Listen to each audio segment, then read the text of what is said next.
Straight in. Straight in. Straight in. Straight in. Love a straight in. Straight in's great. I'm just going to put a post on Facebook telling everyone. Oh yeah. That we're live. We are live. Yeah. Tell you what we've got. I tell you what we've got on the live today. Right, we've got a lovely blend of clothing, haven't we?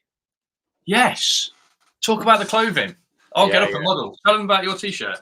Well, they saw my t-shirt last week, and it's either warmer up north, or I'm tougher, or You're paying the heating bill. I turn the heating on in my house. One of those three. And they've seen my t-shirt, and it's very nice. But we've also done some nice hoodies, Rob, haven't we? Which you've got. Look at this. I'm going to turn around. Your 12-year-old son, mate, said the logo was sick. No, 11-year-old. 11-year-old, right? Yeah. Look at this for a logo. Can you see it? I'm in shot. Just stand up straight, then we'll be able to see it. There you go. Yeah, there it is. Yeah. Fantastic. Yeah, looks great. You look well smart. So, unfortunately, much to everyone's annoyance that we've spoke to, we're not selling the hoodies. We're not selling the t-shirts. We're just showing you. We're just showing you. Nice bit of branding for when we're doing some filming, didn't we? Yeah, we thought so. So I wore this actually to my lads' football training, and I took one of the other lads with us from over the road, and he's actually got his head screwed on, this lad has. And I said to him, sounds like a wise lad, yeah. Yeah, well, there's not many of them that I've got their head screwed on, but he actually had got his head screwed on. Right. And occasionally on Saturday I'll take him, and he's got in the van, and I've said, "What do you think? What do you think for the hoodie?" And he's gone. He says, "Nice, yeah." I said, "What do you think for the logo, the E?" And he goes, "The logo looks sick, man." Does that mean good? That means good, doesn't it? That's obviously good, yeah. That's good. Right. That's street for good. Yeah. So he liked it anyway. Well, that's good. I like it. 3 logos on it. Great for filming. I think it's fantastic. Great for filming. Done a good job. Yeah, great. Thank you to Hulk and Hunt for doing us some. Hulk and Hunt, fantastic job. Oliver has been our friend, has it? He's turned it around really fast. He's tolerated all your tweaks, yeah. I've not had any tweaks. Didn't have any tweaks. No, not at all. No, done very well. We're going to talk today about all the weekends going on, because there's been a few big matches that have happened this weekend. You've been involved in one. We're talking as well. I want to touch on something that influences all of our fishing, and obviously we've talked about it before, but the weather conditions. And I want to talk about, in particular, the wind conditions, because we've had 3 days between us at Baston Lake. We went on Wednesday. Was it Wednesday? Yeah, we went on Wednesday for a practice. You fished the match, and I sat behind you on Friday. Yeah. We did some filming. We filmed a live match. And then you were there on Saturday. Yeah. And it was so apparent how the wind and the wind direction and strength affected the fishing, not only for you, but the whole lake. It made a massive difference. And I drove home, Friday, and it just made me realise, well, actually, before that point, it was when I went off to get my burger and walked around the far side of the lake and had literally 5 minutes with a few other anglers. It made me realise how sometimes, unfortunately, we're just not in control of our day. No, that's right. Yeah, absolutely.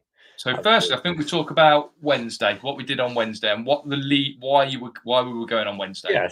So we this weekend was the Angling Trust's Silverfish final. It's an individual final, and it is, for me, it concludes the winter silverfish campaign, because even feeder fishing, to be honest, Rob, I've not fished for any carp or F1s or anything like that since, since that Euro Champs at Baston. Since that point, it's been silverfish, either on naturals or commercials. And this match sort of finishes off that, in my opinion, because, we're coming into March. The fish are going to start waking up again. We talked about it sort of November time, how it was almost too early, wasn't it? Like October time, it was just too early, really. But like December, January, February, Everyone was hooking carp all over the place, weren't they? everything's up all over the place. It's been fantastic, So really, really good fishing. And this match concluded at Baston. We had loads of room. And I said to you, look, why don't you come down Wednesday? I was going down Wednesday. Why don't you come down Wednesday? And I felt like pole was going to be the dominant method, but feeder would be important. And this is a real interesting story for the whole thing, really. So, but after we decided what we'd do for you guys is do one of our YouTube style matchups, if you like, pole versus feeder, and have a bit of fun along the way. So you can see what went into the practice. And it was really apparent that where we sat, we learned some things, didn't we, Rob? We learned how to catch a few fish on a feeder, and we learned how to catch a few fish on a pole. So obviously we've shot the video. The video will probably be released maybe even tomorrow night. Yeah. On the YouTube page, just to obviously general release. So you don't have to be a member to watch that video. And we had a little challenge to see who was going to fish pole and who was going to fish feeder. We did. You won the challenge, and I don't know. I'm not proud of that, You should be. And then I fish feeder, you fish pole, with a view to working something out. And we knew that come the day, pole was going to win the match. Yeah. But pole wasn't going to be like the starting method. You need to do something for the first hour or so. That's where we were messing around with feeder tactics and just to see what we can do there. So it's quite a tactical little practice, wasn't it?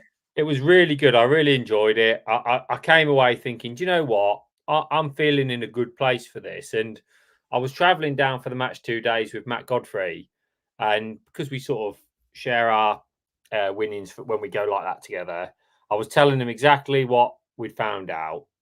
And it meant that I sort of had now on Friday, we were going to film a live match for the members on the edge. So when we do a live match with the members on the edge, we only tend to do like 1, maybe 2 a year as a live match.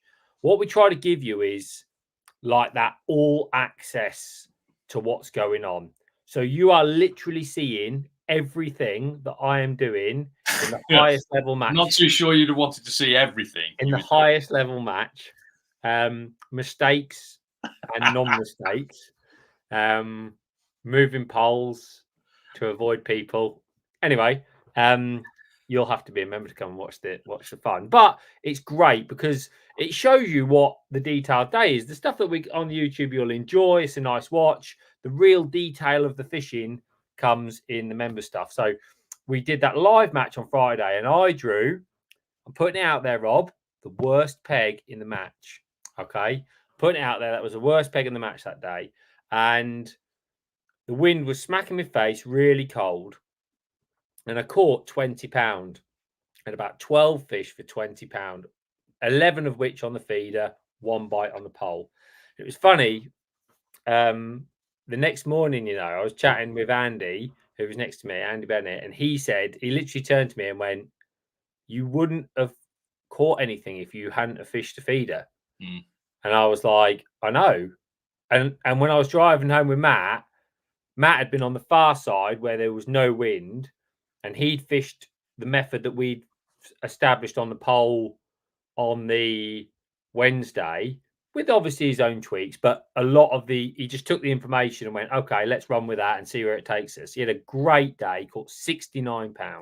I watched him. I went and because you were struggling, I went off, and I always like to have a walk around, especially when you're practicing for a match at the end of the day. So I thought, I'm only seeing here 3 or 4 pegs. I need to have a little bit of a walk round. And I went up the top, got burgers for the cameraman. You were concentrating too much. So I got burgers for the cameraman, burger for myself. And while it was being cooked, I just walked round to the early numbers at Baston. So for you guys that don't know Baston, there's a riverbank and a road bank. And Lee was on the road bank. I walked round to the riverbank. And the first peg, I think, was peg 15 or 13. And Matt Godfrey was 1 peg in. And I walked up to Matt, sat behind him for maybe 10 minutes. And whereas you've had a dozen fish all day, he's had 8 fish in 10 minutes. It was just in and out, in and out. It was great to watch. Feeding maggots. I guess he's fed a lot of ground bait to start with, but he was just feeding maggots, catching nice fish as well. 8 ounce to a pound, these fish were. Good fishing. And then you come back to you, and it was freezing cold. You're in the teeth of the wind. Matt's peg is wind off his back, 10 degrees warmer, and you're struggling. And when we weighed in, 99 pound of skimmers won the match. Christian Jones caught 99 pound of skimmers, and he reckons he caught 20 pound, Rob, in the first 45 minutes. Sean Ashby next to him had an hour not catching and then caught 75 pound. There was an 84 pound. Sam Collett had 84 pound. The fishing was amazing. To put it into perspective, there was nothing caught where I was, and then the next 2 pegs to my left. The next day, Rob, Sean Ashby drew that peg to my left. Yeah, it was. Even way in. It didn't have a bite. How can you go to Baston and not have a bite? Fished a pole and didn't have a bite, right? And Ricky on my peg had 11 pound. They were literally the last 2 in the match. So it shows how poor an area that was. And I drew peg 15, which Matt had been on 18 the day before, and they'd used 14 and 18 the day before, and today it was 12, 15, 18. So why did they change the pegging, Lee? Because they had 4 extra people, I think, Rob, for the match, and rather than take 4 M pegs out and just condense the match the day before, they adjusted the pegging. So I was on a peg where no bait had gone in. I don't think that matters if I'm being perfectly honest, because I had so much room. And when I was driving home, Christian Jones, who won the match, fished pole back to back. Sam Collett, who came second in the match, fished pole back to back, even though he had an hour and a half out catching. Sean Ashby fished pole back to back. And Matt spent 30 minutes on a feeder for one fish. Said he didn't get it right. Sorry, spent 30 minutes on a pole for nothing, then had 30 minutes on a feeder for 1 fish. And when he went back on his pole an hour in, it was solid. And he regretted it. He said, look, if I'd have just fished pole, it might have been 40 minutes when I started catching, I'd have had 20 more minutes at him, I'd have caught 75 pound plus. And we sort of said, to win the match, which is what you're going there to do, really, you should get into the pole as soon as the fish are ready.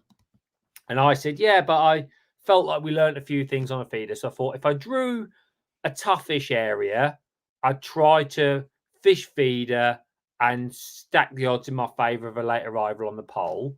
But if I drew anywhere that I felt was a good pole area, I would think about making a bold decision. And when I drew 15, Matt said, look, it's been fished the day before, and I agreed. So all the bait's gone in on the pole.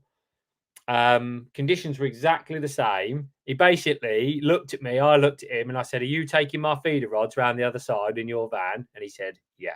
So I said, all right, good. Sounds good to me. I will go and fish pole. And if it takes them 40 minutes to rock up, I'll already be into the groove as they rock up and I'll be flying. And that's what we went with.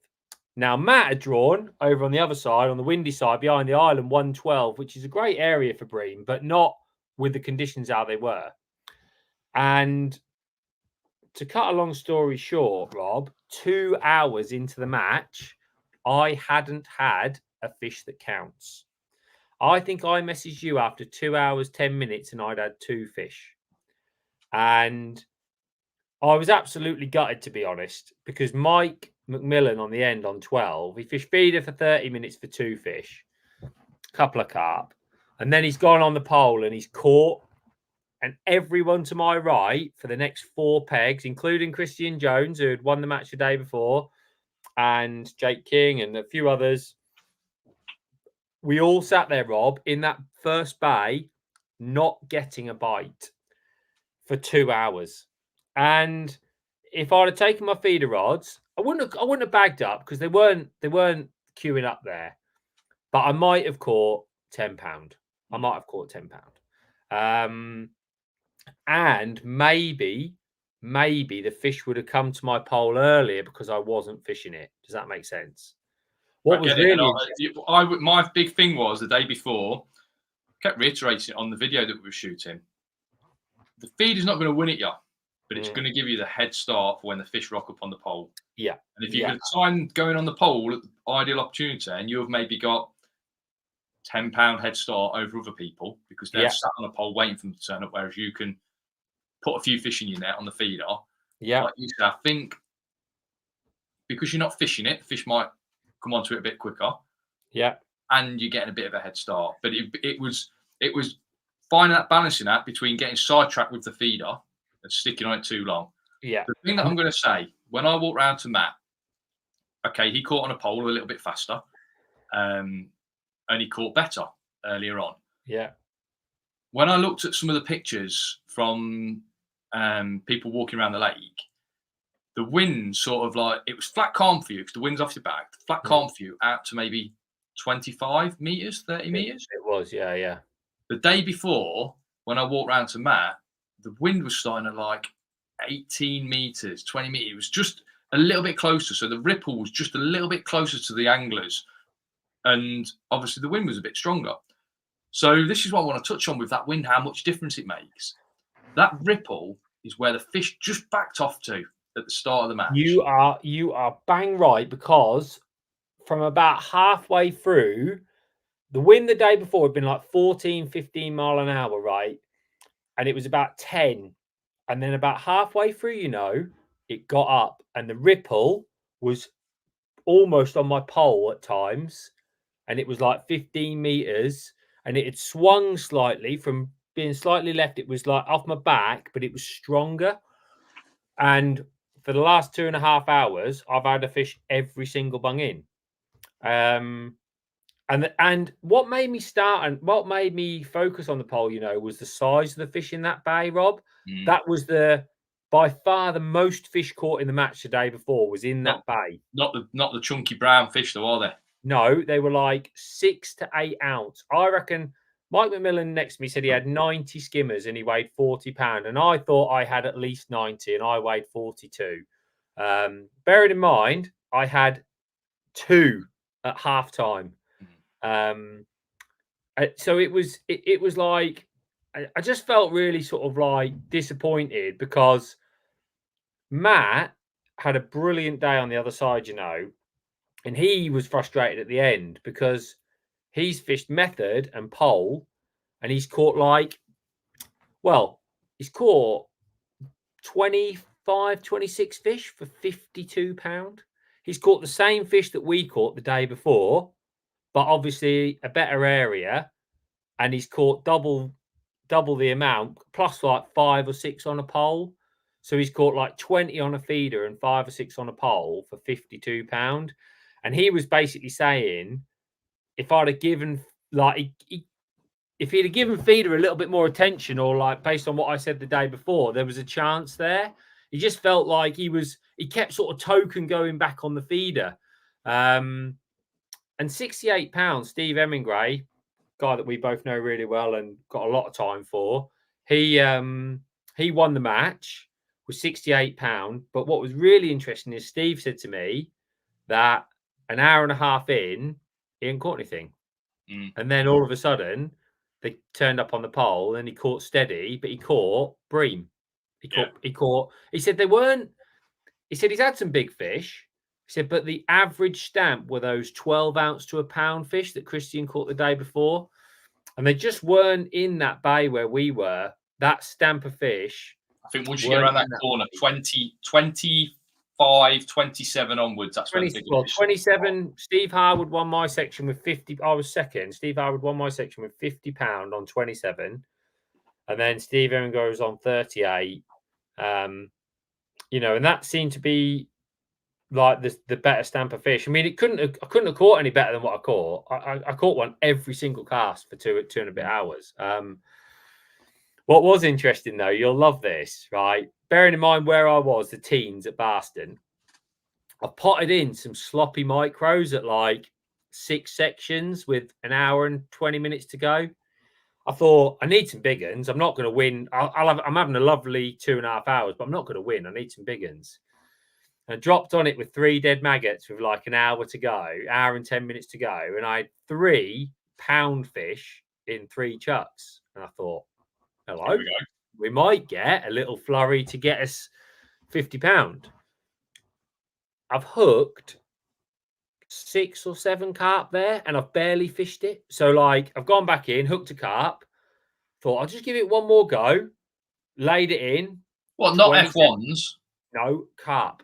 Proper big Baston carp, right? Hooked a carp. Matt reckons he hooked one of the 30s the day before. He said it come to the top like a whale, right? Before seeing him off. Well, Matt had convinced me, you know, that Nigel had put some £10 bream in. So the first 2 carp I played, thinking these might be the £10 bream. He hasn't put any in. No, he hasn't. But apparently, rumour going around he has. I thought, oh, is it? Is it? No, it's just great big carp. But the thing that I was going to say was a brilliant example of what you're talking about, right? I was out of the wind. I was sat there in a jumper, warm. Yeah. And the carp fishing there, if you went there carp fishing and fished 6 sections in the last hour and a half, you would have caught 70, 80, 90 pound. Who knows? Because the fish were massive. I think the reason that area is really good, Lee, is just in general, is that if the wind's a nice southerly, southwesterly wind, it's blowing into it. And then if it's a cold wind, it's blowing out of it.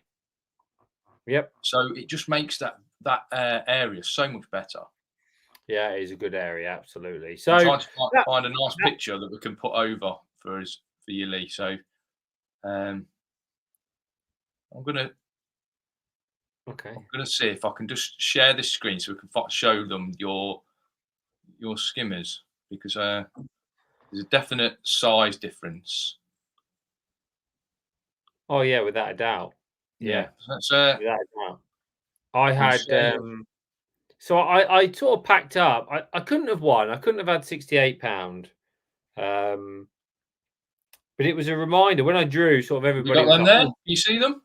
Yeah, it's just loading up. Yeah, that's my second day catch, isn't it? Yeah. I mean, skimmers always look a bit bigger, I think, than they actually were. They are 8-ounce skimmers. They're not pound skimmers. Do you know what I mean? You can see how many there is. Bloody loads. 8-ounce, 12-ounce at the biggest. I foul hooked one 2.5 pound that was like my second fish of the day. Brilliant fishing though, Rob. How good is that? Like I fished a single 5. It was just amazing fishing. Elastic everywhere. Really, really good fishing. And maybe if I'd have fished a pole for this is obviously all in hindsight. If I'd have fished a pole for an hour and a half, I reckon, and not touched my pole line for an hour and a half, I think the skimmers might have come a bit earlier. And I think that I might have caught 8 to 10 pound in that time as well. So, you know, I think. What won your section then? £50. I could have won my section without a doubt. I could have caught another £8. If I'd have had my feeding rods with me, I'd have caught another £8. But just to give you an idea, angler on my right had £5 on Matt's peg from the day before. So where Matt had caught 69.11 of skimmers, they caught £5. And Christian Jones, who had caught £99 the day before, he's had £39. And he said exactly the same as me. At half time, he had 2 fish. And then the other thing that was weird, Rob, you know, it didn't suddenly go 1 a bung. It was like 30 minutes of like odd bites. And then all of a sudden, the last 2 hours, it was 1 a bung, you know. Fantastic. Before we talk about my Boddington bonanza, because I went big carping in the week and I had quite a nice day, actually.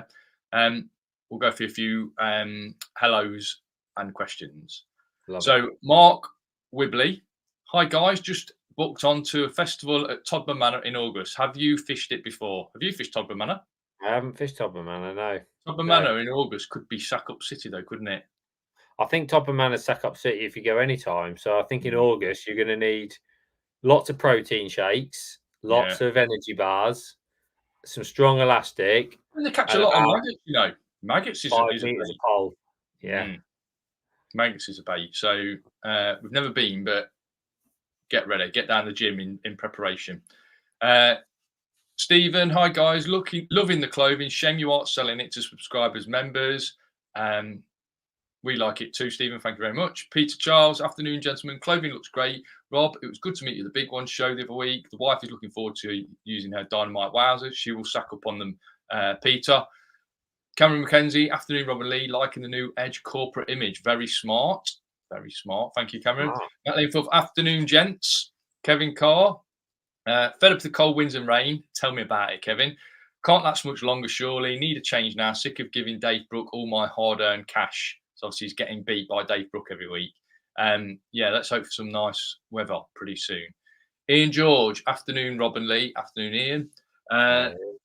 Michael Tonks, Mick Tonks. Hi, guys. Great to see you. Yeah, he came down to see me, did Mick? Did he? Yeah, last half an hour, yeah. And you gave him some pellets. So he says, great to see Lee on Saturday. Unlucky with his draw. See you in a couple of weeks. Thanks for the pellets, Lee. Mick will be on, no doubt, our Baston coaching day, will he? He is on our Baston coaching day, mate. Yeah, he is. Yeah. Have we literally got one space for that? I think it's literally one or a sellout unless it's gone. So if you are thinking about going, that's on the 26th of March. We've got the Riverbank. It will be a really, really good day. Yeah, that's where we show like a springtime rod and line approach. Not all out carnage. We've got one later in the year that's going to be like take your big rods. That'll be fun. But we're going to show a managed approach. It's really interesting. Caught me and Rob a lot of fish last year. So there might be one space on it. If not, there's loads of coaching days, isn't there, throughout the year? I think there's a couple of spaces. Have a look. Have a look. 1 or 2 spaces max, what I said. Yeah.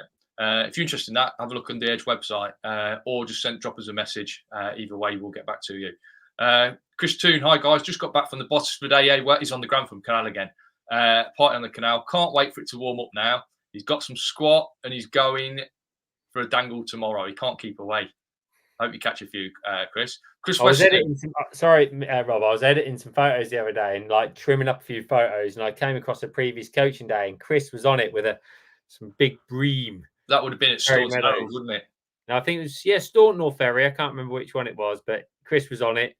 And I thought, there he is on the Grantham Canal. Our times have changed. I think he's catching big fish on the Grantham Canal, though.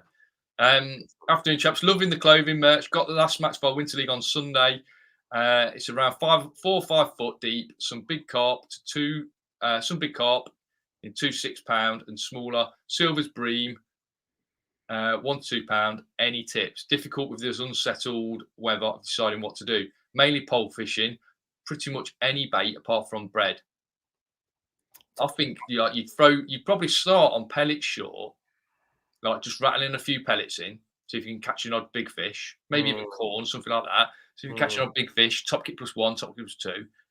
I'd turn that then into a maggot line, 4 or 5 foot deep, and then I'd fish pellets long, wouldn't you? Yeah, soft pellets as well. I would fish soft pellets.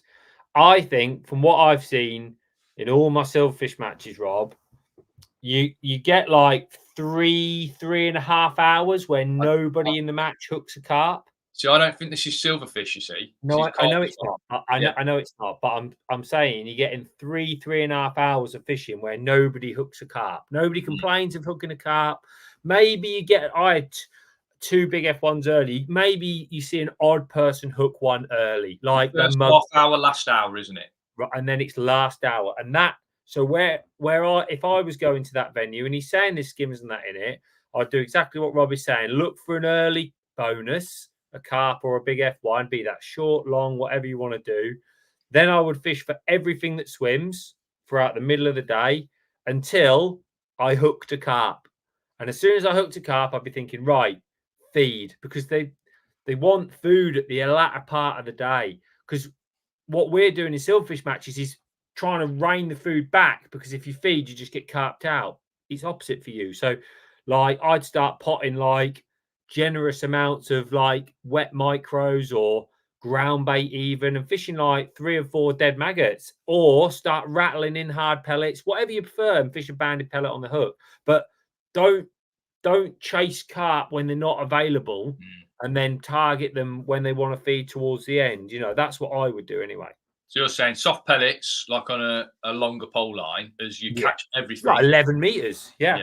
Catch everything, and then you can maybe, up the game on a 5 meter line late on. Last hour. That's what I would do. Yeah. All right. Boff Forte at Herringbrook at the weekend on a club match. He's on match pool. How would you start the session this time of year? Pretty similar, I'd say. I think on match pool you've got some islands as well to chuck to. Yeah, but I think you start still trying to catch an odd fish short in the first 20 minutes before you start long pole and chucking a feeder around, aren't you? Yeah. It's a bigger lake. Yeah, you could do. Yeah, I mean, I would do the same. There's a lot of F1s in there. I would tap some soft micros, tap 30 micros and fish an expander a nice distance out and just take whatever comes, and then look to up it towards the end. There is some method feeder. I think that match pool's the one we did the north versus south on, and there's some method feeder fish there, just off the island, F1s and odd carp for sure. Okay. William Shenstone, he's gonna have to elaborate on this, I think. He says he packed up match fishing years ago when half the field, including internationals, were caught with more bait than allowed and allowed to continue without punishment. We now have cheating at fish show. I think that he says, and he says the matches he was talking about was at Whiteacres. So I'm not too sure what was happening. I don't know what the cheating is at fish show. I think he's had some passionate comments to make, as William recently, about the redraw last year. I've read a couple on some posts. Is it from William? I think they are. Yeah, I seem to recall that name rings a bell. Elaborate, William. Here we go. Laurie, we'll do further down. We'll go down. William, we'll stick with it. In my opinion, the World Float Championships is the only event that really matters in the big picture. And all our effort should be put into catching up France and staying ahead of Italy. Okay, I think we've pretty much done that, haven't we? Catching up France. That's like saying to Lewis Hamilton to catch up Haas or something like that. Yeah, we left them. I think the English float team are doing fantastic. They're fantastic. They're the best team. They're fantastic, brilliant boys. Yeah, I'd struggle to. I'm going to make a prediction for the float team this year, Rob. Me and Matt were travelling home earlier this year. They're in Holland for the Euros and France for the Worlds, right? And it hasn't been those sort of venues recently. So France, obviously, for the Worlds, based on the comments just then, you would fancy France. But my prediction is England. So you feel because it's Northern Europe, you've always said this, haven't you? Northern Europe. Yeah, it's the species that they know. The anglers are fantastic. I'm predicting a medal in both. That's my prediction. I'd love to say there's a big chance of more, but it's so hard to win. But I think they're amazing, those boys, and I think they've got a great chance. So. William, it's not only France and Italy that you've got to worry about. It is load of Eastern European teams that are flying. It's not the 80s anymore. They're immersing themselves in fishing, fishing those sort of venues all the time, and they are bang on it. They are, France and Italy. Roll back the years, 20 years, and I'd have been in agreement with you. But it's a different world now. So not only have you got France and Italy that are still powerhouses, you've got all these Eastern European teams that are brilliant. Then you've also got some teams that, on their day, on the right venue, it suits them perfectly, and they shine through as well. So it's not easy. Last time it was in Holland, I fished. I was in the squad that year, and we came second with a silver medal, Rob, and Wales won. I can't remember another medal for them. Sorry if they've got one, but that was and I was really pleased. They're lovely guys, but they got the bream. And they got the bream sorted. And I'm going to say that the lads at Fish for Wales are fantastic anglers as well. Mega. Maybe not had the same professionalism as in a unit, backroom staff, the whole package that goes with it to help them. But they anglers that fish on the English match scene. So that was I saw that as a British one too, you know, and we caught roach and they caught bream. So yeah, I think they're going to have a great chance. Got some brilliant anglers. I think they'll have a great chance on both venues. So good luck to them. Right, Neil Swanick. Afternoon, lads. Afternoon, Neil. Alan Romeo. Hi, lads. Only caught the end of you talking about the Baston match. Can I ask what ground bait you use? Ground bait you didn't mention. F1 green and Thatcher's dark. 3/4 F1 green and 1/4 Thatcher's dark. When we went on Wednesday, I went with a stronger mix. Didn't like it as much, so diluted it down a bit because I wanted to feed a bit more. So that was what I went with. That's great. Lunchtime fisherman, Dave Warren. Afternoon, gents. Dave. It would look good on me, that hoodie would, Rob. So obviously he's after a hoodie, but he'd only let his dog chew it, wouldn't he? So he'd let his dog chew it, yeah. So he can't have one yet. Chris Toon, I remember that bream. It opened my eyes of how good the top anglers can catch fish like that. Rob was the one that did 2 things to my window feeder, and bang, it was on. Best fish on the day. Yes, I caught him the bream, he's saying. Well done. Tactical change. Chris Weston, nice and Robbly. Expanders on prep. So this is his Winter League match of the weekend. Great tips. We'll give it a go. Let you know next week. Superb. Hope you win it. Malcolm Payne, hi lads. What ground bait mixed for skimmers and roach and the odd big bream? What natural or commercial? We need to know. I don't Makes know. a big difference to me. Does it? Skimmers? Yeah, no, it matters to me. It matters. In my opinion, it matters. I think if you want some roach, that mix I've just told you there, I would chuck something a little bit more active in it, like even just like some crushed hemp. You know, something with a bit of activity to draw them in. I still think they eat the fish meal, without a doubt. But yeah, we need to know what venue. I would like to know. I would like to know a venue to give a more detailed answer. Stephen Farner, the fishery I use is hard going at the moment with pellets, maggots, and tiny bits of worm being the best bait to use. What would you recommend to try increasing bites?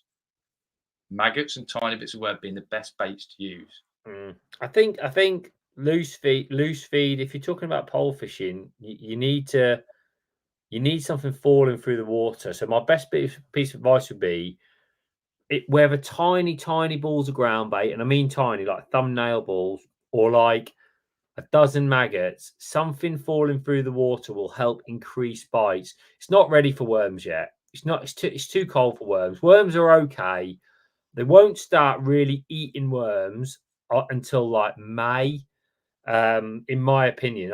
And every time it's never been any different, but I think I would focus on ground bait maggots, Stephen, more, but not big hits, but really, really regular, like 2-3 minutes, something falling through the water.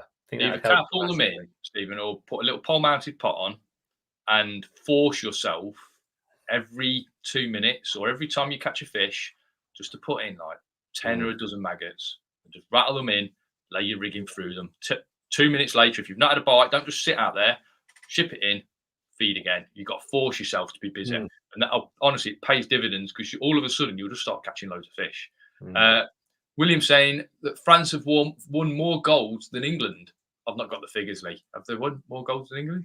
Yeah, but a lot of that is based on like the 60s and 70s. So if you take the last 20 years, I don't even think it's close. Myself. No. Tony Price. Been wrong before. Before I get to Tony Price's, William says England should concentrate on winning more golds than France. They top the medal table, and we should try harder. I know the likes in Croatia and Hungary are catching us up, but we should try and catch France.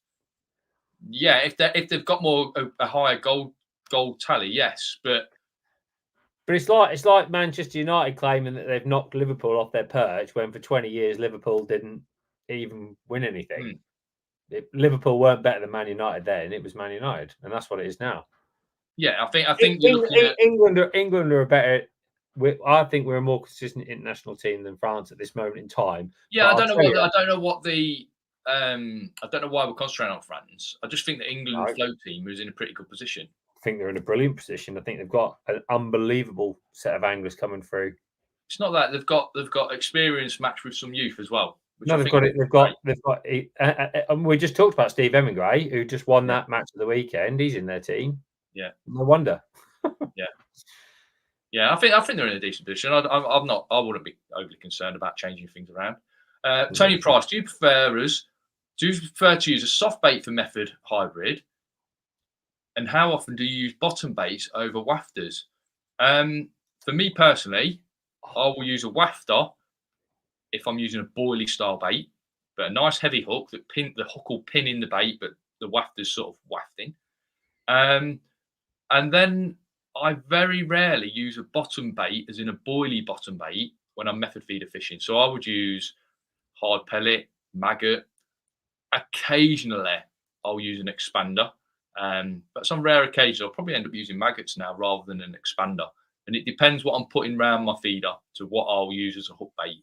Quite often, the two will go hand in hand. So if you're using just purely pellets, softened pellets around the feeder, then a wafter's like brilliant bait.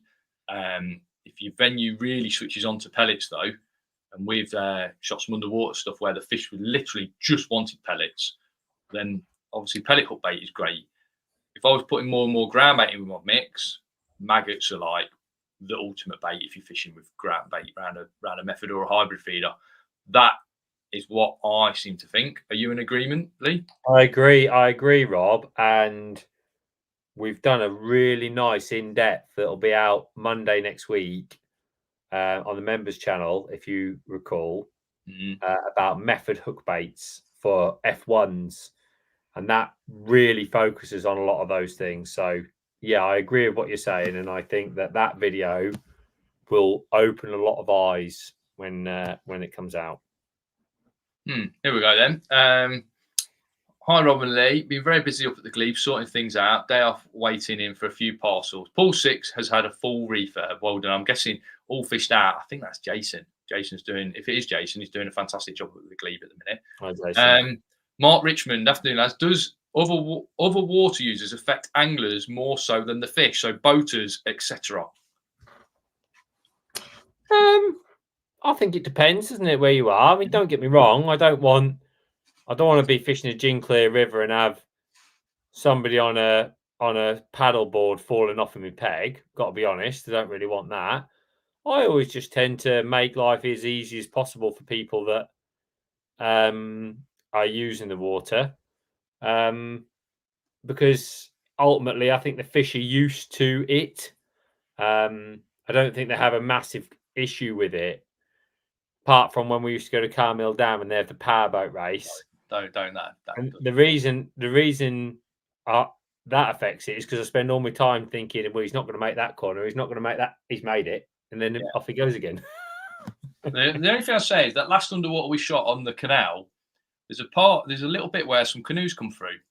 Yeah. Again, if you remember, you'll know this. So you'll see the underwater footage, and the peg's got a few fish in it, and then these canoes come through, and you see just the fish to sort of dart off and then scatter a little bit. And then in the background, so I've watched it back a few times, you see like 3 breams scoot off into the distance, and that sort of spelled the end of our action, really. And I just don't know whether it was because there were canoes and not necessarily. But that canal, we fished all day. That was the only thing that went through the canal. Yeah. It was tap water clear and 4 foot deep.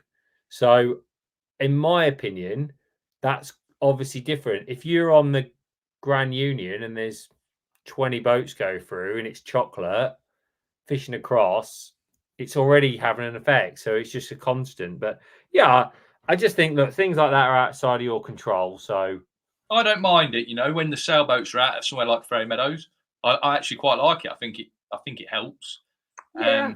And when we fished that Sass Van Gent Canal, which is a shipping canal where you've got literally huge ferries and shipping tankers going up and down. Yeah, it was good. Just before, I was always looking, and just before I wanted to get to your line, sort of like it'd be 200 meters away, and that's when you were going to get your bite if you were going to get one. There was a real definite pattern that I felt there was there. Wow. Whether the fish sort of like dipped down to get out of the way or whatever happened, whether there was a bit of extra toe in the water because these big ships were sucking so much water around, I don't know. Quickly, before we go, we're going to talk about method feeder fishing at range, Boddington last week, because I fished a midweek match. It was a lovely, lovely little match, nice and relaxed. Free fish, Lee. right? So I want to just show, obviously, the size of fish, because you're sort of like, you're telling me about your skimmers you're catching, and I'm there waiting for a big chunky pull round from a big fish. Nice. And when you get one, they're absolute beauties. So it's still at that time of year where you're inching out and chasing the fish rather than making the fish come to you. And hook baits, flavourings, we were talking about hook baits earlier. Pellets around the feeder, so a little sort of wafty boilie. I use a little 5mm wowser.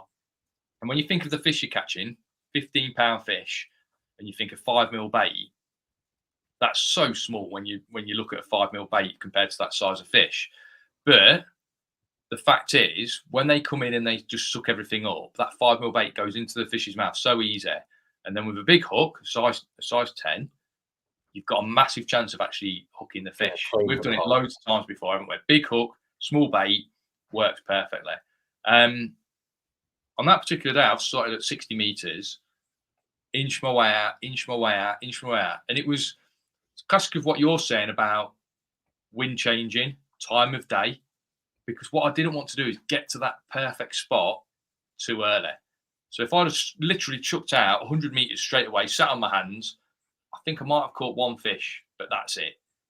And there's a lot of blanks at Bonington this time of year, a lot. It's like this hybrid between specimen style fishing and match fishing, because you're fishing for like one fish, two fish, three fish. Different type of fishing, yeah. And I started at, like I say, like 60 odd meters, and I ended up catching my fish at like 90 meters by the time you've inched out 2 meters at a time. And you're in that fresh bit of water where no one else has cast there during the day. You hit it at the right time. Tip goes round, tick, tick, tick, tick, tick. You're playing a double figure fish. I mean, it's great when it goes round, and it's not for the purest match angler, but I can really see the draw of it. I can really see why people do it, because it is. I've not sat on my box other than to wind a fishing. Just sat on the step behind. Nice sit down. Sat on the unhooking mat. Really, really nice time. Christine, what rods, line and reel?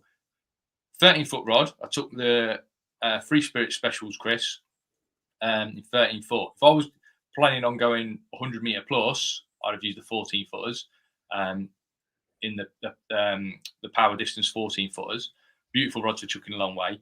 I've got 6 pound line on my reel with an 028 shocker, so I'm confident that I can, give it the full beans to get it out there. Cause I want to be making sure that I don't crack off. Everyone will be laughing at you if you do that. So I've got a nice long shocker, 028, 6 pound reel line. So hopefully not as much drag as a heavier reel line going through the reels. I've got cast and reel filled up to the brim, so makes casting a lot easier. 60 gram feeder, Dura hybrid. Those Dura hybrids, Lee, I think they cast amazing, don't they? Unreal, aren't they? The weight distribution. You mean a banjo, Dura banjo? Dura banjo, that's it. The weight distribution of them is like brilliant, because the weight. What makes it? It's because they're a mold of lead and plastic. The lead's at the bottom, the plastic's at the top. They cast unbelievable, don't they? I tell you what I feel as well, but because the plastic and the lead's very much at the base, and there's plastic on the top. I've had this before with method feeders. I can load it really skinny, so almost flat to the wall. So you're not loading it up, but I can, if I wanted to, load it really flat. Okay. And I'm confident that, because the lead is very much on the bottom, that when it falls through the water, it's not flipping; it's actually falling lead side down. Sometimes I felt that with a alloy only sort of method feeder or that sort of style of feeder, that it could sort of land each way, if you know what I mean. Yeah. When I was loading it skinny, especially in shallow water. Baston's a little bit deeper, so I'd like to think that by the time it's hit the water, lead side down, splat. You don't want it to go in like a torpedo, splat on the water, it's fluttering down nice, and it's sitting perfectly on the bottom. It's about setting a trap. Half hour casts. How does that grab you? It's not the same as my day. I've enjoyed my day though. That's what Chris matters. Toon, yes, 3 ounce tip. I don't want anything. When you chuck it out, I don't want the tip sort of folding over. I want it to, kick back and be straight as quick as possible. One last question then to go. Hi guys, do you use bait additives a lot in your match fishing? I often don't really see the point of them. I've never seen fish eat pineapple. So why using such an additive? What's your thought? I don't think they like pineapple. BL this is. I don't think they like pineapple. They definitely like additives. They definitely like something extra. It's like putting tomato ketchup on your chips. Chips are great, as are micro pellets. The fish will eat them, and the kids will eat chips. But if you put tomato ketchup on them, they'll love them even more. So just a bit extra. I don't think it's necessarily the smell, although the smell's nice. I think it's what it does to the water around it, as in pHs and things like that. I think that's what helps with additives. Then there's different additives that cloud and pop and are active, which is what you like to use, don't you? Especially with your ground baits, you like to add an additive that does something. Yeah, absolutely. Yeah, something I like. Yeah, I do. I think there's a time and a place for everything like that. Like you've said, Rob, it's about. I also think it depends where you're going. I think if you're going on a lake that gets a bag of fishery pellets chucked in it every single day, fishery pellets are great. But if you go into a Baston, because it's come up in conversation here, where they're putting glugs in like they're going out of fashion, you're going to want to put something on it. Okay. What's your go-to flavouring before we go? Go-to. Do a salted caramel at the moment. I've been glugging that on my pellets like it's going out of fashion. Superb. I'm on the tiger nut at the minute. There's a tiger nut. Nice. Tiger nut CSL / thing. Beautiful. You can drink it. That's it. We're done. Sounds great. Happy Monday, folks. Have See you next week. Have a great week, everyone.